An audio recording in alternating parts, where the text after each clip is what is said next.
Everyone, Matthew Robinson back again after a pretty long break. It's been a while, hasn't it? It's been over a week. I usually don't do that, but today, this was some special circumstances. If you guys remember, my brother was graduating from high school, and I just had to be there. I was in LAX for 20 hours because of some problems with the standby ticket and everything like that. I was in Milwaukee for about 5 hours, and let me tell you, I don't know, I can't really speak on the city of Milwaukee personally because I have never really been in the city of Milwaukee until I was in the airport. But it seemed pretty boring. Maybe I was just bored. But even the local news was boring. I mean, they weren't even reporting on Milwaukee. They were reporting on, like, Chicago and Indianapolis and Detroit. I mean, there was really nothing to say about Milwaukee. It was pretty interesting.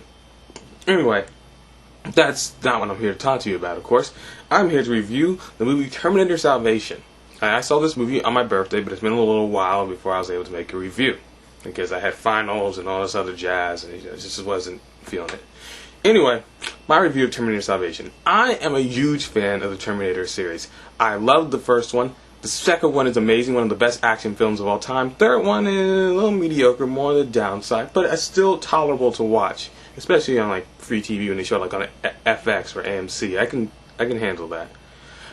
Now, Terminator Salvation, I really was looking forward to this movie. I've been waiting a long time, since like the trailers for The Dark Knight. I remember that they released the trailer for Terminator Salvation during The Dark Knight, and I was like, oh my gosh, that movie looks awesome!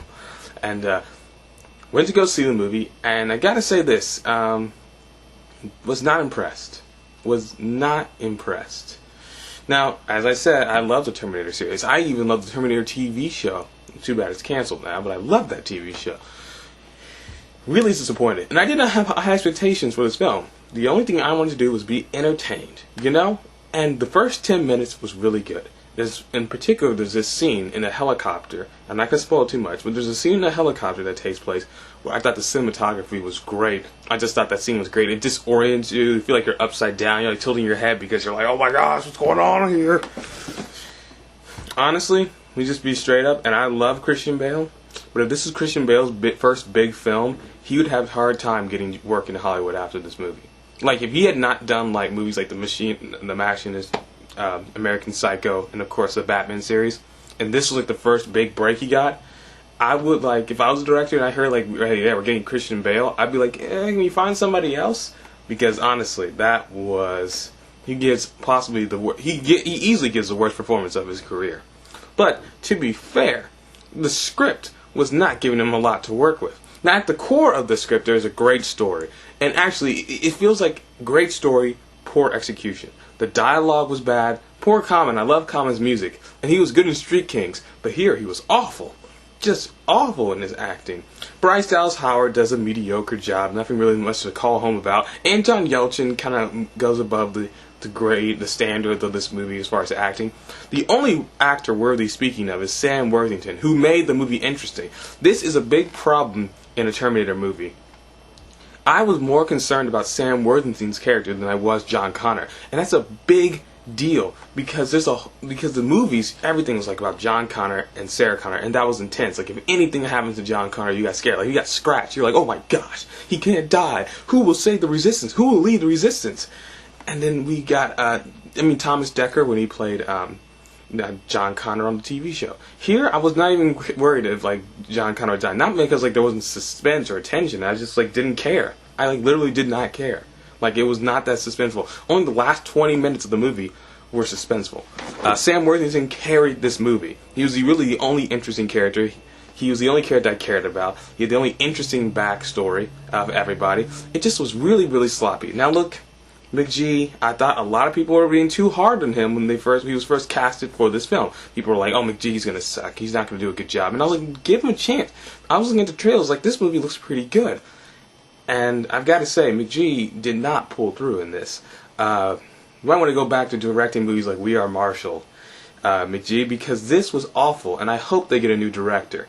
And I'm not saying McG doesn't have talent. I'm sure he has some talent in there, but it feels like less is more, McG. Less is more. And this is coming from a guy who works on a $0 budget for all his films. Less is more. I mean, I would have killed to have your job And I just feel like you were in love with the Terminator franchise too much.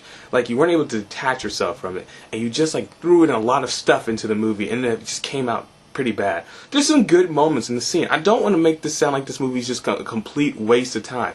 It was a waste of a movie ticket. I would not go see this in theaters. Rent it or wait for it to come like on HBO or TV. It really is not worth your time at all. It's a big budget, but it's not really a big film. It's not a big deal. It's really bad. I know that they're going to do 2 more of this franchise. Please find a new director. Get new writers. Make it better. This would make Cameron just squirm, I'm sure. It's awful. I'm sure Linda Hamilton was embarrassed by this movie too. It's just bad.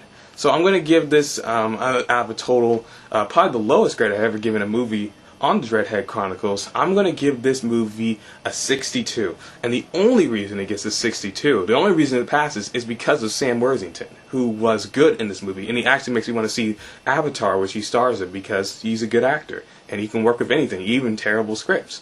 So I'm going to see Avatar just because of Sam Worthington's performance in Terminator Salvation. Okay, guys, come on. Get it together, guys. Really, honestly. 62 out of 100. Also, look forward soon. Coming soon is a Star Trek review, and also the Adventures of Matthew Robinson 2 Ohio vs. California Barbed Wire Deathmatch will soon be uploaded to YouTube in several parts, like I did with the first Adventures of Matthew Robinson movie. Okay, remember to rate, comment, subscribe, and until next time, it's on there. There's something to think about. You know the sound wave they had on that radio that could take out the Terminators? Why didn't they bring that to the Terminator base at the end of the movie? Wouldn't you want to bring the radio to turn off all the Terminators with you? I mean, why not bring it? Just a thought.